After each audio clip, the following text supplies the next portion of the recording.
Espíritu Santo, guíanos conforme tu presencia, guíanos conforme tu verdad, guíanos, Señor, conforme tu voluntad, para escuchar, para atender tu palabra y para poderlo atesorar en nuestras vidas y ponerlo en práctica.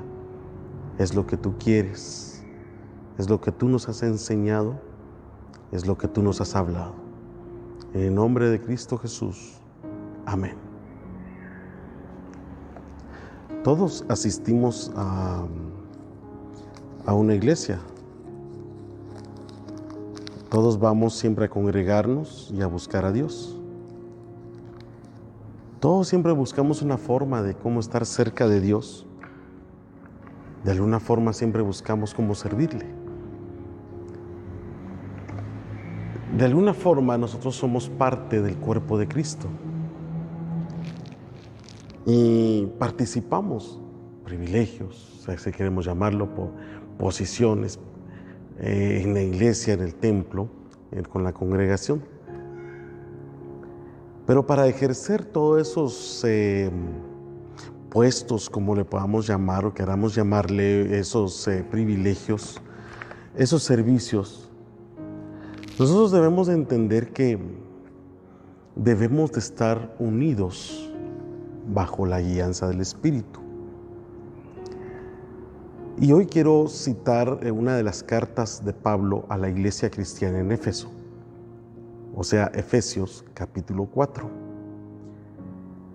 Para poder entender o comprender el propósito de esta carta, debemos estudiarlo muy profundamente, pero hoy lo vamos a ver un poquito más liviano, se podría decir.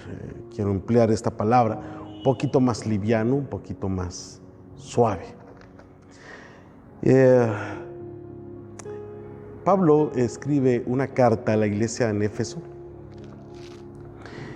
y él les habla sobre la unidad del Espíritu, pero le está escribiendo a la iglesia. Y cuando él está escribiendo a la iglesia, les hace recordar que la iglesia, que el templo, ese lugar donde ellos están congregando, le pertenece a Dios. Es un lugar que le pertenece a Dios. Es un lugar donde el Espíritu Santo es el que manda. Al Espíritu Santo es el que se le respeta. Y al Espíritu Santo es el que nos une como congregación, como iglesia. Por ejemplo, nosotros entramos a una sociedad y cuando nosotros entramos a una sociedad nos acoplamos, aceptamos las reglas instituidas por esa sociedad y nosotros debemos de obedecer y irnos en esa línea que la sociedad ha implementado. Pero ¿qué pasa si nosotros incumplimos con las reglas impuestas? ¿Qué pasa cuando nosotros incumplimos con las normas, leyes, como queramos decirle, y comenzamos a vivir o a actuar de una forma a nuestra propia opinión, a nuestro propio concepto, a nuestra propia costumbre?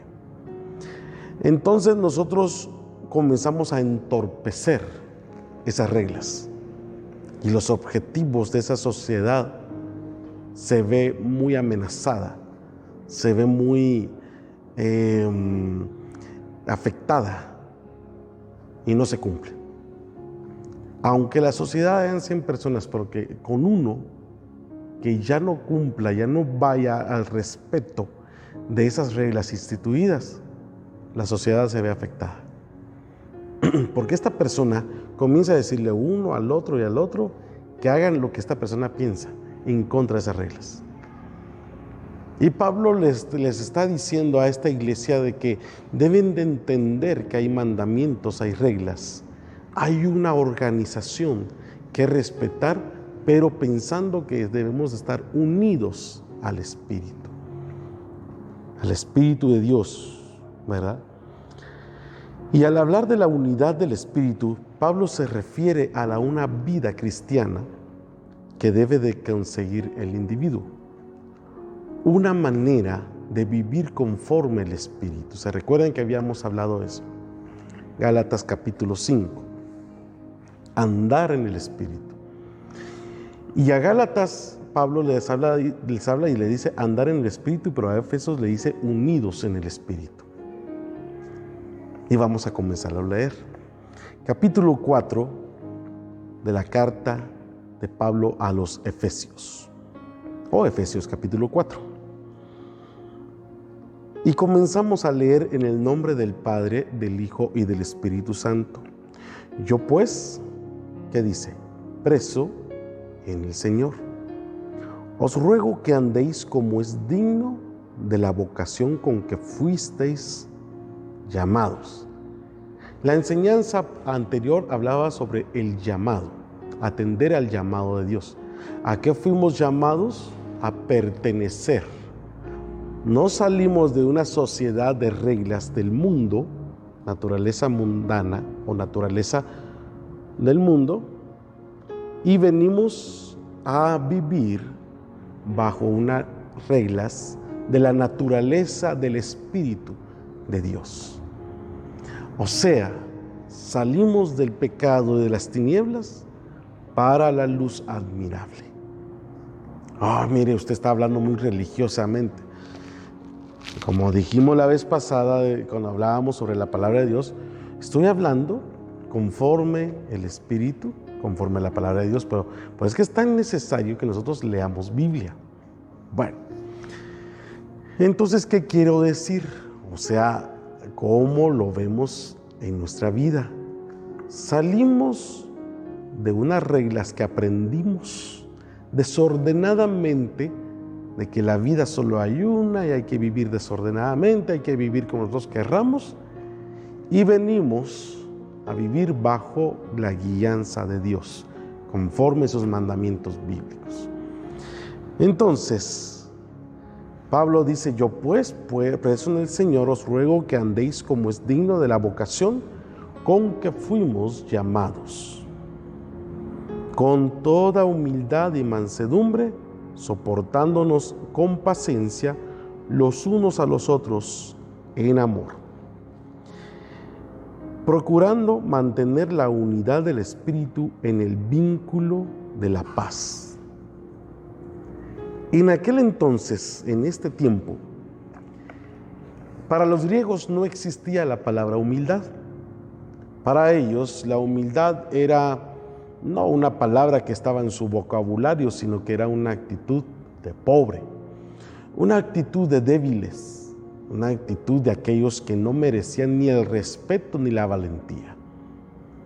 Antes de Jesús, la palabra humildad era de un sinónimo de cobardía.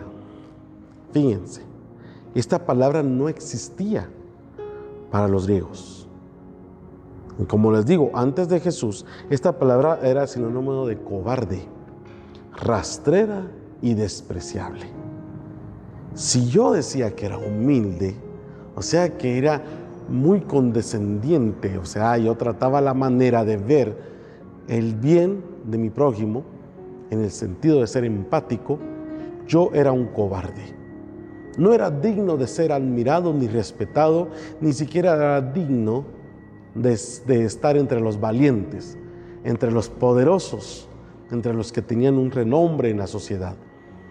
Yo era entre los débiles, despreciados, y tal vez mi actitud me empujaba a ser un esclavo de la persona. Para los griegos era eso.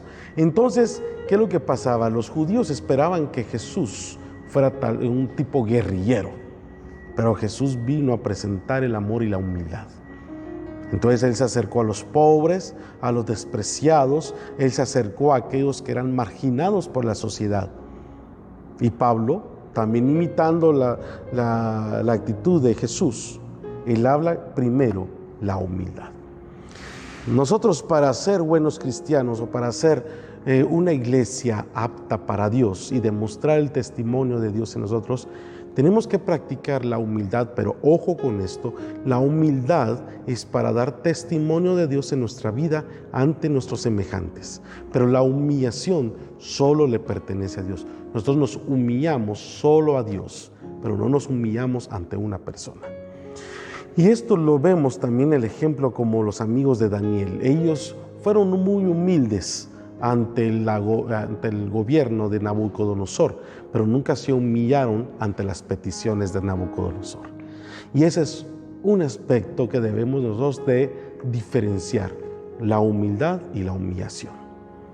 Yo puedo ser o tratar de ser humilde ante un prójimo, de apoyarle, en parte servirle, porque habíamos hablado algunas veces que nosotros le servimos más a Dios que al prójimo, pero humanamente nosotros le servimos de una manera, ¿sí?, de demostrar que estamos para apoyarle. Y esa humildad lo demostramos también con paciencia, ¿sí? Lo demostramos también con conocer y comprender a la persona. Y tratamos la manera de ser humildes en el sentido de alejarnos del pleito, de la disensión, alejarnos de la murmuración, aquellas murmuraciones que sirven para destruir a la persona. Y nos alejamos de eso, porque tratamos la manera de mostrar humildad, ¿sí? Pero desde una postura donde nosotros no nos humillamos, pero somos humildes. No sé si me voy a entender, pero el apóstol Pablo dice que la iglesia debe de practicar primero la humildad. Y volvemos a leer el 3, procurando mantener la unidad del Espíritu Santo en el vínculo de la paz, con toda humildad. Entonces, los cristianos comenzaron a practicar la humildad. ¿A qué actitud? ¿A qué hábito de ser empático? Y lo rescataron entonces desde la profundidad de la miseria y de la cobardía y lo pusieron en el pilar, ¿sí?, más alto de la virtud y de la actitud cristiana. Ser humildes. Entonces ya no había soberbia, ya no había entonces pleitos, ya no había aquella murmuración destructiva ni despreciable, sino entonces se acercaban a las personas y anunciaban las buenas nuevas de Cristo humildemente. Ya servían, le servían a los demás, ya les ayudaban, procuraban el bienestar entre unos y otros, ¿sí? Pero porque estaban todos vinculados. ¿Qué quiero decir esto? O sea, el vínculo de la paz. Yo busco la paz, pero cuando yo busco la paz no significa que me voy a humillar. Yo busco la paz en el sentido de no meterme más allá en la vida de la persona, sino que solo demostrarle que estoy para hablarle y para dar testimonio del Cristo que yo sirvo y que vive dentro de mí. Entonces yo procuro la transformación y el cambio de mi vida, de mi comportamiento y de mis hábitos y aún de mi mentalidad, demostrando que Cristo vive aquí y que yo estoy para servir a Cristo y servirle después al prójimo. Los dos grandes mandamientos: amarás al Señor tu Dios con toda tu mente, con toda tu fuerza y con todo tu ser, y amarás a tu prójimo como a ti mismo. No nos salimos de ahí. Entonces, nosotros tenemos que practicar la humildad. Y la humildad viene del conocimiento propio, al darnos cuenta quiénes somos y cómo somos. ¿Sí? Cristo es nuestro espejo. Porque si yo me comienzo a comparar con los demás, bueno, yo soy un predicador, pero si yo me pongo a la par de los mejores predicadores del mundo, entonces yo puedo decir, yo voy a ser mejor que él. Yo lo admiro a él. Pero hay similitudes. Si yo soy un futbolista y me comparo con los mejores futbolistas del mundo, entonces yo digo, yo voy a entrenar para ser como él. Pero de ahí no paso. Entonces, mi medida, ¿sí?, siempre va a ser Cristo. Si yo me pongo a la par de Cristo, entonces esto me empuja a ver y a verme yo mismo primero. ¿Quién soy yo? ¿Cómo soy yo? Y a eso se le llama humildad. entonces ya veo mi condición, porque ya no veo a los demás, ya me veo a mí mismo. ¿Sí? Veo mi condición de vida, cómo soy en realidad. Y esto me empuja entonces a conocer, entonces, qué es lo que espera Dios de mí. Y yo comienzo entonces a caminar conforme a la voluntad de Dios. ¿Hemos llegado a alcanzar al 100% esa actitud? No, ninguno. Pero vamos en proceso de eso. Entonces yo no puedo criticar ni juzgar a alguien si ha alcanzado esa medida. Porque si yo en un área no lo he alcanzado, tú no lo has alcanzado en otra área, donde yo ya lo alcancé, y tú no me puedes criticar en mi área donde tú ya lo alcanzaste. ¿No voy a entender? Todos vamos entonces en esa misma medida de alcanzar la estatura de Cristo. No sé si nos va a llevar una vida para hacerlo, pero Cristo ve que lo estamos intentando. La humildad me demuestra a mí entonces en dónde estoy yo, quién soy yo y si estoy preparado para servir a Dios. La verdadera humildad cristiana se produce al pararnos al lado de Cristo y conocer lo que Él espera de nosotros. Cuando nosotros llegamos a entender eso, entonces comenzamos a actuar bajo una humildad y bajo una nobleza. Y la nobleza quiere decir dejar las pasiones, dejar que las emociones, los sentimientos y pensamientos sean dominados por el Espíritu Santo. Por eso es que yo estoy hablando de un vínculo con el Espíritu. Pero yo le voy a enseñar a mi familia cómo ellos se pueden vincular, no a mí, vincular con el Espíritu. Entonces yo le voy a enseñar a la iglesia cómo la iglesia tiene que vincularse con el Espíritu, no vincularse a mí. Yo no soy responsable de su vinculación, yo soy responsable de enseñarles y guiarlos, pero la decisión ellos la tienen que tomar. Por eso es que la Biblia dice, instruye al niño desde pequeño, porque desde ahí se puede influenciar para que tomen la decisión de vincularse con el Espíritu y así cambiar sus emociones, sus pensamientos, sus pasiones, todos sus sentimientos bajo el Espíritu Santo. Y comiencen entonces a vivir una vida cristiana correctamente, dominados por el Espíritu en su vida. A eso se llama nobleza. Nobleza es sujetarme a la soberanía de Dios, sujetarme a la soberanía del Espíritu, a la guianza. Del 1 al 3, Pablo comienza a hablar sobre esas virtudes. ¿Sí? Si yo me vinculo al Espíritu, si yo me dejo vincular con el Espíritu Santo, entonces tendré una vida humilde, tratando de ser humilde y practicar la nobleza, bajo la guianza del Espíritu para dar testimonio de eso. ¿Sí? Humilde para el prójimo, humillado para Dios. Sigamos entonces en el 4. Un solo cuerpo y un solo espíritu. Como fuisteis también llamados a una misma esperanza de vuestra vocación. Un solo Señor, una sola fe, un solo bautismo, un solo Dios y un solo Padre de todos, el cual es sobre todos y por todos y en todos. Esto me empuja a mí entonces a creer de que yo no soy el que me voy a inventar un nuevo Padre, un nuevo Dios, un nuevo Cristo, sino que todos estamos vinculados a Él, a un solo Padre, a un solo bautismo, a un solo Hijo, a un solo Espíritu, el cual es todos para todos y en todos. Esta unidad no se refiere a una mecánica organizacional o administrativa humana, es una unidad al amor de Cristo. Yo por amor a Él, entonces me vinculo a sus mandamientos. Yo por amor a Él, entonces yo reconozco toda su organización, toda su estructura divina. ¿Sí? Pero yo no me voy a vincular con una administración eclesiástica, sino que ese es el resultado de una vinculación del Espíritu.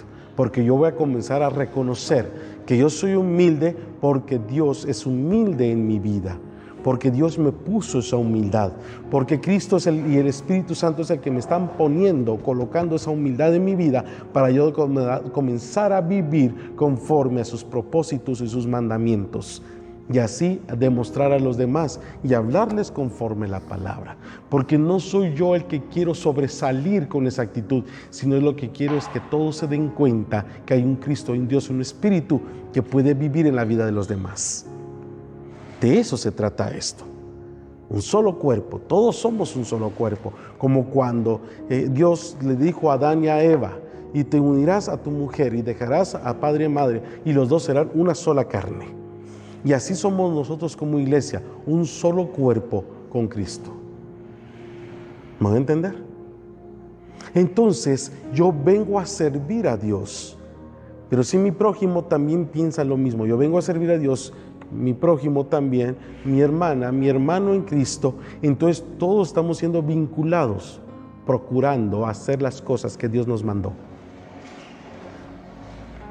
¿Cómo lo pongo yo en práctica en mi vida? Pues escuchando la voz de Dios, haciendo su voluntad, lo que a Él agrada. Pero yo no puedo afanarme en agradar a medio mundo. Yo no puedo hacerlo. Si yo agrado a esta persona, puede hacer que yo desagrade a esta persona.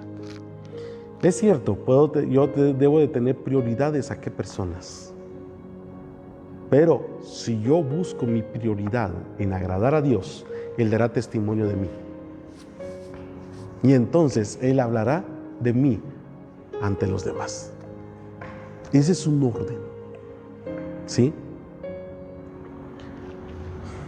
Entonces, si nosotros estamos vinculados bajo la guianza del Espíritu, si estamos vinculados con el Espíritu Santo, conoceremos entonces sus propósitos en nuestra vida. Ya no nos vamos a afanar a ser aceptados por la opinión humana. Vamos a ser gozosos. Vamos a tener esa paz, esa tranquilidad que Dios está recibiendo lo que hacemos. Pero ¿y cómo sabemos nosotros que estamos haciendo lo correcto para que Dios lo reciba? ¿Cómo lo vamos a conocer? Porque el Espíritu Santo va a hablar a tu vida, te lo hará sentir y vas a ver los frutos. Por sus frutos los conoceréis, dijo Jesucristo. Tú has servido a la iglesia, has servido a Cristo, has servido durante toda tu vida a Dios, pero no puedes botar todo eso solo porque alguien no comparte lo que haces. No puedes hacerlo. Porque tú estás al servicio de Dios, has predicado, has enseñado, has compartido lo que sabes y lo que Dios te enseñó hacia las personas. Pero si una de esas personas no acepta lo que eres, no comparte lo que haces y lo que dices, esa persona debe de vincularse a Dios, al Espíritu. O tú puedes vincularte al Espíritu para conocer en realidad, no quién está bien o quién está mal, no, quién debe vincularse más. Pero no puedes dejar de hacer lo que Dios te ha llamado o lo que Dios te ha mandado a hacer solo porque una persona no lo quiere hacer. Uno tiene que discernir y analizar entre lo bueno y lo malo. ¿Sí? Si yo predico el Evangelio porque a mí me gusta hacerlo y porque una vez yo le pedí a Dios que me usara en esto, que me usara en esta área, porque a mí, yo quería de verdad hacerlo. Pero si hay un prójimo, un hermano, una hermana, un familiar, que no comparte lo que yo hago, solo porque yo no le agrado, yo no puedo dejar de hacer esto, solo porque yo no le agrado a la persona. Yo debo de buscar cómo agradar a Dios primero, pero en paz. O sea, yo no voy a atacar a una persona diciendo, yo voy a atacar a esa persona porque hay un demonio en ella, hay un mal espíritu. No, yo debo de mantener mi paz con esa persona. Pero yo debo de seguir agradando a Dios y sirviendo a Dios. Y es que, ¿qué fruto es el que trae eso? La paz. Y eso es lo que dice el apóstol Pablo. Vosotros, si sois iglesias, tienen que buscar la paz, sirviendo a Dios humildemente. No con soberbia, no siendo populares, sobresaliendo, no, humildemente. La unidad es cuando yo también dejo que el Espíritu guíe mi vida. Cuando el Espíritu Santo tome lugar en mi vida, mis pensamientos, mis sentimientos, emociones, decisiones. Y esto es lo que nos habla de los versículos 4 al 6. Un solo Dios, un solo mediador, un solo bautismo, un solo Salvador. Entonces todos tenemos que fijarnos y poner nuestra mirada solo en uno, no en los demás. Y ese es otro error que cometemos como iglesia y como personas. Yo no sigo a Cristo, no sirvo a Cristo porque aquel que me cae mal lo hace. Qué falso, ¿verdad? Entonces yo no lo voy a hacer porque aquel me está dando mal testimonio. Eso no es justificable ante Dios, porque tú sabiendo la verdad, leyendo la palabra de Dios y conociendo de Él, sabes lo que debes de hacer para Dios sin fijarte en tu prójimo. Fíjate. Y cuando una persona conoce la humildad y conoce lo que debe de hacer para Dios y la otra persona también, ambos tratarán la manera de estar en paz. Pero una persona no puede decir, no tengo paz porque este no me lo da. Es que no soy yo, no es la persona quien está encargada, es tu vinculación con el Espíritu. Porque la palabra es para todos, Dios para todos, en todos y por todos. Sigamos, versículo 7 al 10. Pero a cada uno de nosotros fue dada la gracia conforme a la medida del don de Cristo. Por lo cual dice, subiendo a lo alto llevó cautiva la cautividad y dio dones a los hombres. Y eso de que subió, ¿qué es? Sino que también había descendido primero a las partes más bajas de la tierra. El que descendió es el mismo que también subió por encima de todos los cielos para llenarlo todo. Todo lo que nosotros somos a través de la vinculación del Espíritu, la humildad, la nobleza, y unidos en un solo Dios, un solo Espíritu, un solo bautismo, procurando la paz con todos. Eso que sale de nosotros no es algo que nosotros hayamos decidido, es un resultado del Espíritu en nosotros. Cuando nosotros estamos vinculados con Dios, no estamos esperando si la persona es humilde, no estamos esperando si la persona de verdad está demostrando algo de Dios. Nosotros estamos esperando a que Dios nos use y Dios viva en nosotros. Y entonces nosotros hacemos las cosas por amor a Dios. Aceptados o no aceptados por la gente, nosotros actuamos conforme el amor de Dios. Pero todo ese resultado no va a venir a ocasionar alguna molestia al corazón de la persona, sino que va a haber paz. Si la otra persona le es ocasión de molestia, es porque esa persona, vuelvo a repetir, no está vinculado con el Espíritu Santo. Todo lo ve una molestia, porque hay una amargura, hay una molestia en su corazón y no sale de eso. Entonces todo lo que nosotros obtenemos es por gracia de Cristo. Si yo toco el teclado, si yo canto, es porque Dios me lo dio. Y por su gracia yo puedo alabarle y bendecirle. Por su gracia yo puedo predicar. Por su gracia yo estoy recibiendo un llamado, yo correspondo a ese llamado. Y enseño a los demás de ese llamado. Enseño a mis hijos de ese llamado. Porque a eso fui llamado. A hablar de las cosas de Dios en mi vida. Sigamos. Versículo 11. Y él mismo constituyó a unos apóstoles, a otros profetas, a otros evangelistas, a otros pastores y a otros maestros, a fin de perfeccionar a los santos para la obra del ministerio, para la edificación del cuerpo de Cristo, hasta que todos lleguemos a la unidad de la fe y del conocimiento del Hijo de Dios, al hombre perfecto, a la medida de la estatura de la plenitud de Cristo. Todos nosotros recibimos un llamado delante de Dios para servirle, a unos maestros, otros profetas, unos pastores, ¿sí? Pero la responsabilidad o los responsables de que la iglesia se constituya unida son de estos que menciona. Un apóstol, ¿qué es un apóstol? Aquel que conoció a Cristo en persona, ¿sí? Tómelo como usted quiera lo que voy a decir.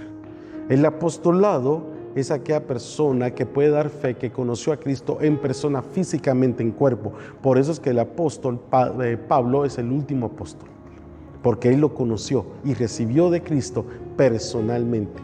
Ya todos nosotros recibimos de la doctrina cristiana de los apóstoles, ¿verdad? Todo inspirado por Dios y de la vida de Cristo. Entonces el apostolado hasta ahora no existe, como lo fueron los apóstoles. Tómelo como usted quiera, ¿sí? No estamos hablando de un apostolado. Pero un apóstol es el que conoció a Cristo en persona. Ahora nosotros somos mensajeros de esas enseñanzas. El profeta no es que anuncie algo futuro, o un futurista, o adivine. El profeta es el que anuncia las consecuencias de la desobediencia a los mandamientos ya escritos. Es aquel que anuncia, mira, si tú no obedeces la palabra de Dios, esta consecuencia sucederá en tu vida. Ese es un profeta, ¿verdad? Que Dios le da discernir la vida de los demás, no adivinando. La adivinación no está aprobada por Dios, Dios lo desecha. Pero cuando nosotros decimos que vamos a enseñarle a otros las consecuencias, es porque vemos o sentimos o conocemos por parte del Espíritu, vinculados del Espíritu, que esa persona no anda en buenos caminos. Mira, la palabra de Dios dice que si no andas vinculado al Espíritu Santo, tienes el problema o tienes la consecuencia de apartarte de los caminos de Dios y sufrirás una muerte espiritual. Eso es lo que hacen los profetas, el ministerio de la profecía. Bueno, y están los evangelistas. Los evangelistas lo que hacen es anuncian la palabra de Dios públicamente. Es un trabajo de campo. Pero los pastores y maestros son fijos dentro de una congregación. No son tanto trabajo de campo, sino que es un trabajo administrativo adentro de la congregación. Estos son los que Dios comienza a llamar para establecer una iglesia más ordenada y más confortada en una unidad al Espíritu. ¿Cómo puedo yo utilizar entonces estos llamados en mi casa? Yo puedo ser un profeta en mi casa, yo puedo ser un profeta para mi familia, yo puedo ser un pastor, yo puedo ser un evangelista, puedo ser un maestro para ellos. Y tengo que conocer la palabra de Dios y el conocimiento, ¿sí? ¿Cómo se llama? Tengo que llenarme del conocimiento a manera de poderles hablar a mi familia y que ellos entiendan los propósitos del Espíritu Santo. ¿Sí? A fin de perfeccionar, dice el 12, a fin de perfeccionar a los santos para la obra de ¿quién? Del ministerio, para la edificación del cuerpo de Cristo, en la iglesia o en la familia, hasta que todos lleguemos a la unidad de la fe y del conocimiento del Hijo de Dios, al hombre perfecto, a la medida de la estatura de la plenitud de Cristo. O sea que todos tenemos que llegar a la unidad de la fe, a través del conocimiento de las Escrituras, del conocimiento de Cristo. Si no hay conocimiento, por favor no te metas a hablar de esto, ¿sí? Porque no es que nos metamos a adivinar de qué es, o no es que agarremos un pedacito y decir, esto es. Tenemos que conocer a qué se refiere esta carta y tenemos que saber cómo acoplarlo en nuestra vida para procurarla poner en práctica, en un proceso de práctica, no de la noche a la mañana, ¿sí? Vamos entonces al 15. 14, perdón. Así ya seremos niños fluctuantes. Llevamos por doquiera de todo viento de doctrina, por estratagema de hombres que para engañar emplean con astucia las artimañas del error. Debemos de cuidarnos de esa gente. Por eso es que nosotros estamos tratando la manera de vincularnos con el Espíritu Santo y llenarnos del conocimiento de las Escrituras. ¿Saben por qué? Porque los falsos maestros también son humildes y nobles, pero solo ahí se quedan, solo en la humildad, pero no llevan a poner en práctica lo que es la vinculación del Espíritu. ¿Sí? Y pues que tenemos que tener mucho cuidado de no quedarnos como unos niños espirituales sin haber crecido y madurado en el conocimiento de Cristo.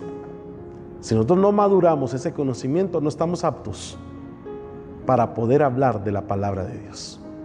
Porque entonces solo vamos a llevarnos por corrientes de otros y no vamos a estudiar la palabra. Y pues que después comenzamos a interpretar cosas que no son correctas de la palabra de Dios.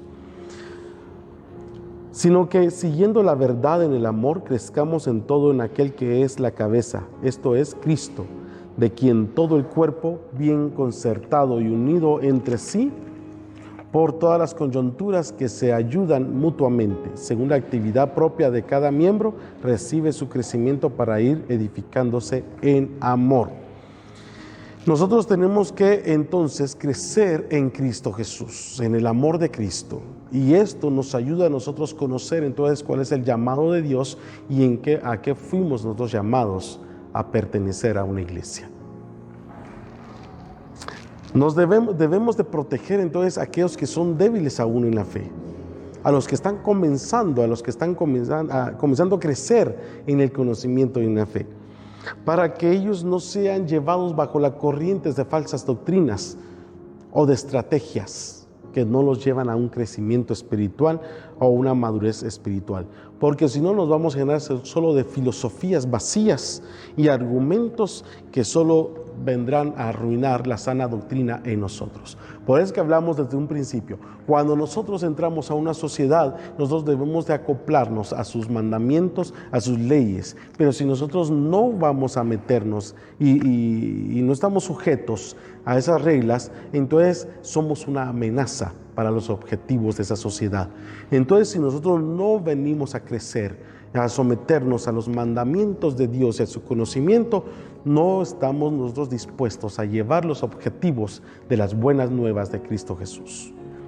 Tenemos nosotros que aprender a crecer en humildad, a crecer en el amor de Dios y a crecer en el conocimiento, pero vinculados al Espíritu, no vinculados a un líder, a un pastor, al mejor pastor del que predica a todo el mundo, al mejor pastor. No existe el mejor pastor, no existe.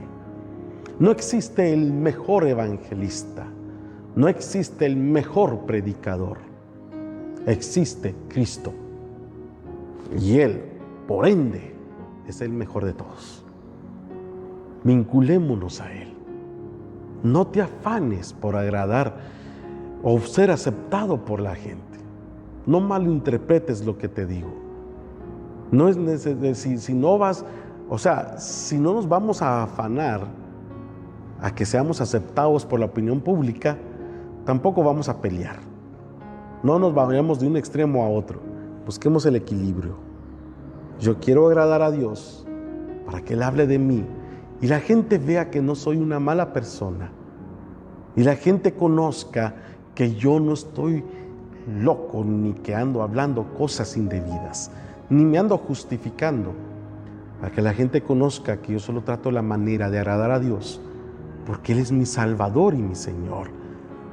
Y que la gente conozca que lo mismo que yo trato de hacer, que también lo hagan.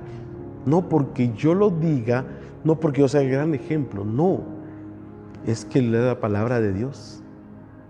Y si nosotros no buscamos la vinculación del Espíritu a través de su palabra, no la podemos hallar en ningún otro lugar. Porque solo en Cristo lo podemos hallar. En ningún otro lugar, ni en una otra persona.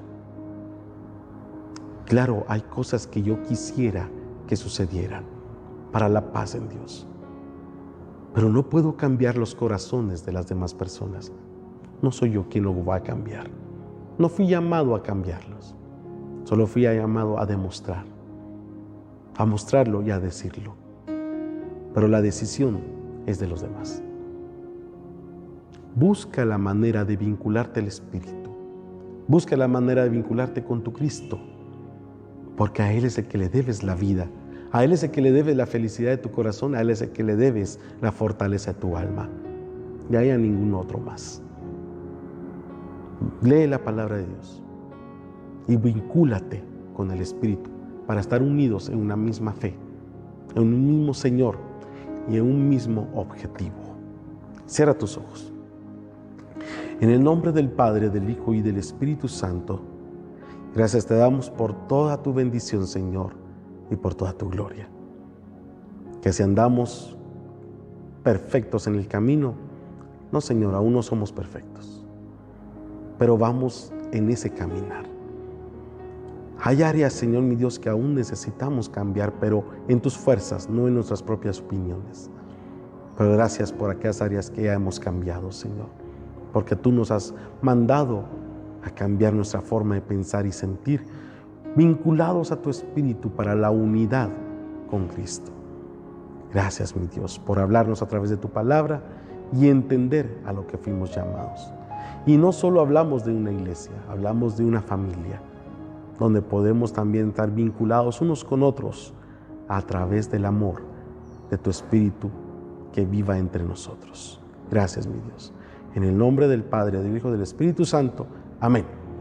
Que Dios te bendiga y sobre todas las cosas, lee palabra de Dios para andar con Él. Que Dios te bendiga.